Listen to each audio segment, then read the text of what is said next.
मैंने अपना प्रपोजल केंद्रीय गृह मंत्री अमित शाह के सामने रखा, लेकिन उन्होंने मेरा कागज उठाकर फेंक दिया। ये दर्द किसी आम आदमी और किसी बीजेपी कार्यकर्ता का नहीं है। ये दर्द मोदी सरकार में मंत्री और केरल से इकलौते सांसद सुरेश गोपी का है। यानी ये बीजेपी से इकलौते सांसद हैं। हालांकि सुरेश गोपी को लेकर एक और बात तब सामने आई थी जब उन्होंने मोदी कैबिनेट 3.0 में शपथ लिया था। तब कहा गया कि सुरेश गोपी मंत्री बनना नहीं चाहते थे, उन्हें जबरदस्ती मंत्री बनाया गया था उनके मर्जी के बगैर। लेकिन बाद में उन्होंने इस बात को इनकार कर दिया था।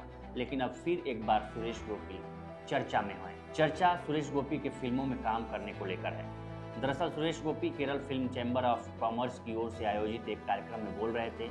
इसी दौरान गोपी का दर्द छलक पड़ा। उन्होंने कहा कि स्क्रिप्ट सुनने के बाद ऐसी 20 से 22 फिल्में थी जिनमें वह वास्तव में काम करना चाहते थे और उन्होंने उनमें अभिनय करने के लिए सहमति दे दी भी है।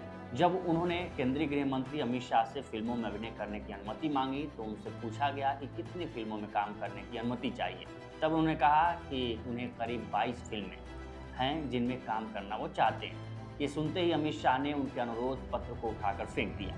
हालांकि उन्होंने कहा कि मैं अपने नेताओं के आदेश को हमेशा मानूंगा, लेकिन फिल्म मेरा पैशन है। अगर मैं कोई फिल्म नहीं करूंगा तो मैं मर जाऊंगा। अभिनेता से नेता बने बीजेपी सांसद और केंद्रीय मंत्री सुरेश गोपी ने आगे कहा कि उन्होंने ओट्टा कोम्बन फिल्म में अभिनय करने की अनुमति मांगी है, लेकिन उन्हें अभी तक अनुमति नहीं मिली है। बावजूद उन्होंने कहा कि वो 6 सितंबर से ओट्टा कोम्बन फिल्म शुरू करने जा रहे हैं। उन्होंने आगे कहा कि एक मंत्री के रूप में मैं अपने कामों से पीछे नहीं हटूंगा। जब मेरी फिल्म की शूटिंग होगी तो उस दौरान मैं मंत्रालय से 4-5 अधिकारियों को अपने साथ ले जाऊंगा ताकि कामों पर कोई असर न पड़े।